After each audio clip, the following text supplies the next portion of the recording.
আল্লাহ রাসূল কিভাবে কষ্ট পায়? আমার ফাতেমা হলো আমার দেহের একটি অংশ, যে তাকে কষ্ট দেবে সে আমাকে কষ্ট দিল। বলে সুবহানাল্লাহ। সুবহানাল্লাহ।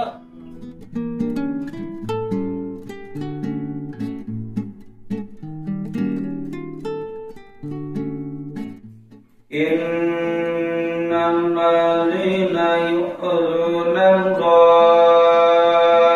ওয়া রাসূলাহু লা'আনাহুমুল্লাহ ফিদ দুনিয়া ওয়াল আখিরাহ ওয়া আ'আদ্দা লাহুম আযাবান মুহীনা। এই আয়াতের ভিতরে আল্লাহ তাআলা স্বয়ং তিনি বলতেছেন, আল্লাহ তাআলা সূরা আযহাবের 57 নম্বর আয়াত নাযিল করতেছেন। আল্লাহ তাআলা জিবরাইলের মাধ্যমে আল্লাহ রাসূলকে জানাই দিয়েছেন, ইন্নাল্লাযীনা নিশ্চয় যারা, ইন্নাল্লাযীনা ইউযুনাল্লাহা ওয়া রাসূলাহু, আল্লাহ তাআলা বলেন নিশ্চয় যারা, হে রাসূল আমাকে আর আপনাকে যারা কষ্ট দেয়, আপনাকে যারা, নিশ্চয় যারা আল্লাহ এবং রাসূলকে যারা কষ্ট দেয় বলা হচ্ছে এইভাবে, নিশ্চয় যারা আল্লাহ এবং রাসূলকে যারা কষ্ট দেয়, লাআনাহুমুল্লাহ, আল্লাহ তাআলার পক্ষ থেকে লাআনাহুমুল্লাহ, লানত মানে অভিশাপ, খেয়াল করতে হবে, লানত মানে কি? অভিশাপ। লাআনাহুমুল্লাহ ফিদ দুনিয়া ওয়াল আখিরাহ, এই দুনিয়াতে বা আখিরাতে। কি ফিদ দুনিয়া, দুনিয়া ওয়াল আখিরাহ, এই দুনিয়াতে তাদের জন্য অভিশাপ থাকবে এবং পরকালে তাদেরকে অভিশাপ থাকবে। ওয়া আ'আদ্দা লাহুম আযাবান মুহীনা, তাদের জন্য রয়েছে লাঞ্ছনাদায়ক শাস্তি। আল্লাহ তাআলার পক্ষ থেকে শাস্তি, অভিশাপ হয়েছে আল্লাহ তাআলার পক্ষ থেকে। এখন আল্লাহ রাসূলকে কিভাবে কষ্ট দেওয়া হয়? তাফসীরের ভিতরে বলা হচ্ছে, তাফসীরে ইবনে কাসিরের ভিতরে বলা হচ্ছে, সহিহ মুসলিম শরীফের ভিতর থেকে 2449 নম্বর হাদিসের ভিতরে বলা হচ্ছে, এই হাদিস কিন্তু আমাদের তরিকতে কি লেখা নেই। মুসলিম শরীফ আমাদের তরিকতে কি লিখছে? কাদিয়া তরিকা লিখছে, কি ওই লেখে। মুসলিম শরীফের ভিতরে লিখছে, ইন্নামা ফাতিমাতু বাদাতু মিন্নি ইউজিনি মাযাহা।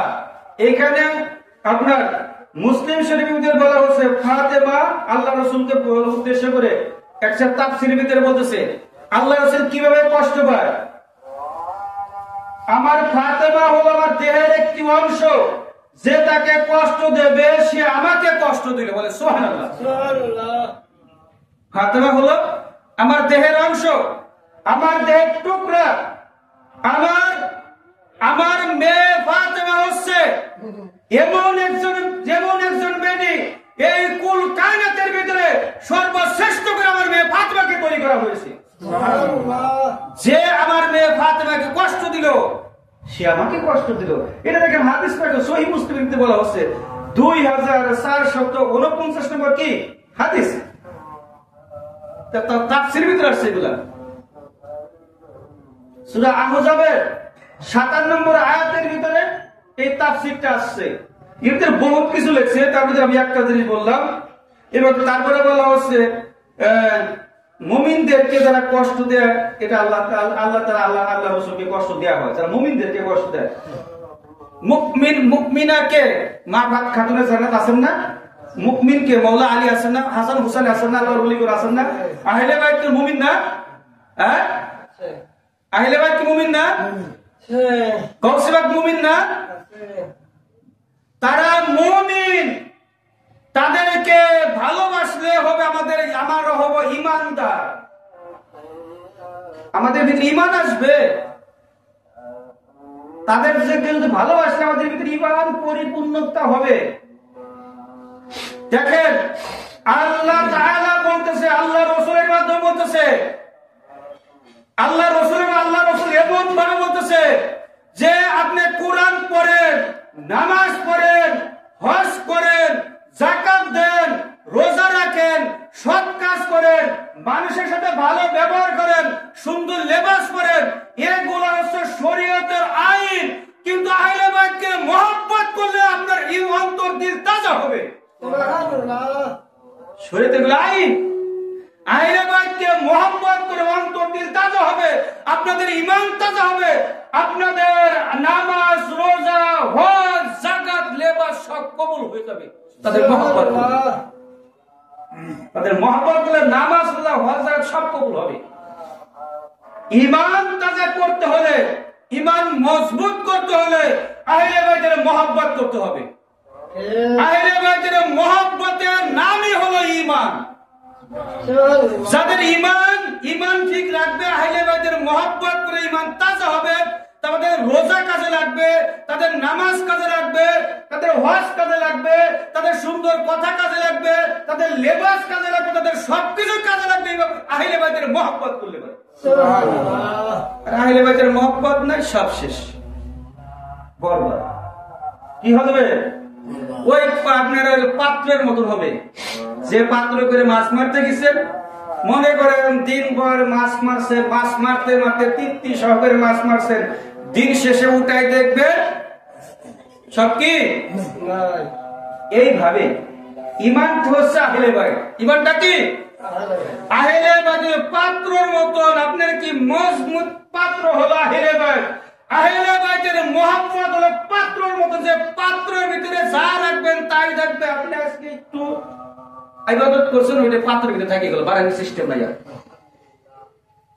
যা রাখবেন পাত্রের ভিতরে ঢুকে গেল, একবারে কমপ্লিটলি বের হবে না। আর আহলে বাইতের মহব্বত থাকবে না, যা রাখেন সব বের হয়ে যাবে, ওর কোনো কাজই আসবে না। নামাজ পড়তে হবে, এজন্য আপনার বেহুকে আহলে বাইত ইবাদত হারাম হয়।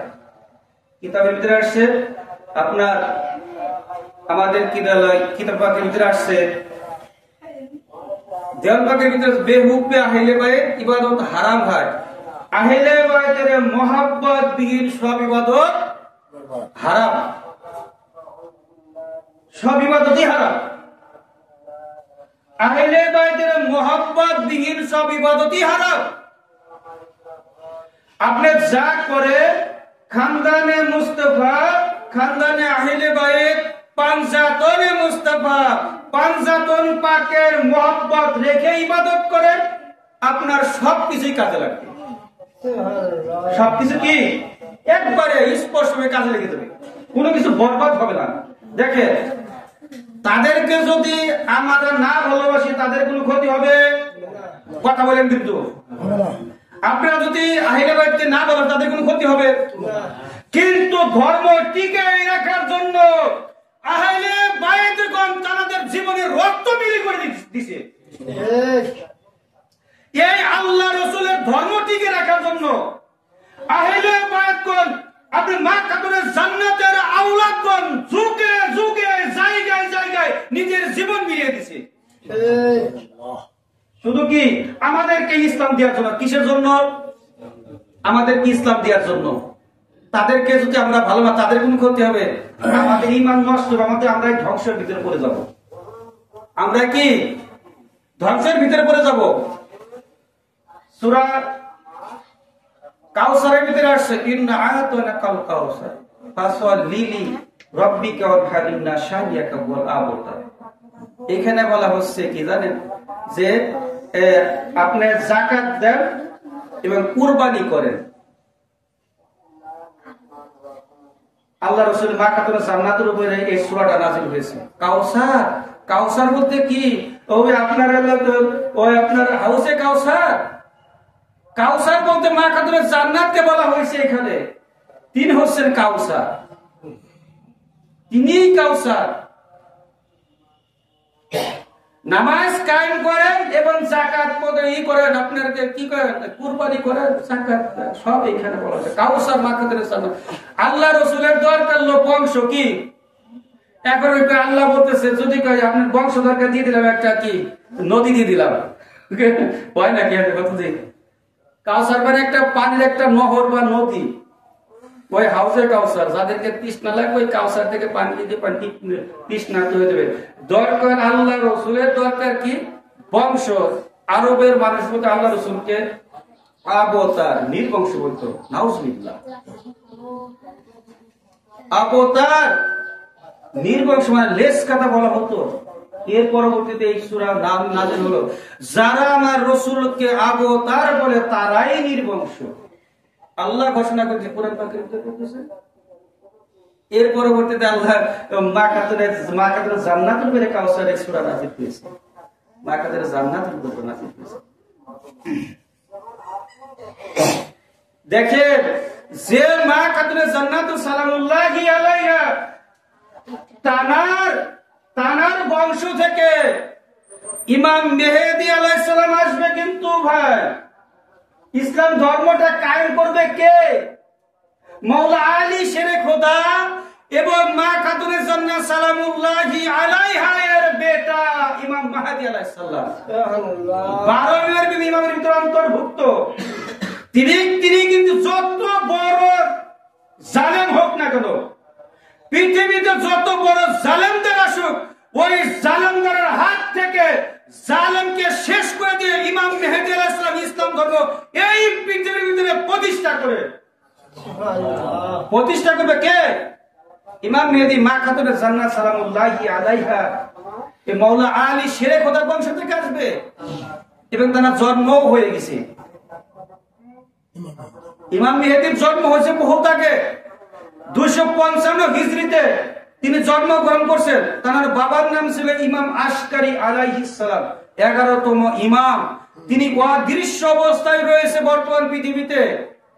তিনি কিন্তু অদৃশ্য অবস্থায় রয়েছে। তিনি কিন্তু আল্লাহ রসুলের হুকুমে, আল্লাহর হুকুমে ওই পৃথিবীতে আবির্ভাব হবে শুধু খালি। তিনি অনেক আগে চলে আসছে পৃথিবীতে। এই শেষ জামানা এবার কয়েকদিন আগে খবর আসছে, খবরের নিউজ চলে আসছে যে পৃথিবীতে আমাদের যে সূর্যের চৌম্বকর্ষ আছে, একটা আকর্ষণ আছে, সেটার কারণে পৃথিবী অচিরে পশ্চিম থেকে উদিত হবে। আল্লাহ রাসূল যে গায়েব জানে না। দেখেন বিজ্ঞানরা এখন গবেষণা করে বলতেছে সূর্য অচিরে পশ্চিম দিক থেকে উদয় হবে। কে বলতেছে? বিজ্ঞান বলতেছে। বর্তমান বিজ্ঞান গবেষণা করে বলতেছে বর্তমান যে অচিরে সূর্য পশ্চিম দিক থেকে উদয়িত হবে। বই বিজ্ঞানে বলছে, আল্লাহ রাসূল বলছে 1450 বছর আগে, আর এখন প্রতিফলিত 1450 বছর পরে বিজ্ঞান আল্লাহ রাসূলের কথা বিজ্ঞান গবেষণা করে দেখতেছে, হ্যাঁ সূর্য পশ্চিম দিক থেকে উদিত হবে। দেখেন আল্লাহ রাসূল বলে গায়েব জানে না। দেখেন কারা বলে? তারা কিন্তু ইহুদিও বলতেছে না, হিন্দু বলতেছে না, খ্রিস্টানও বলতেছে না।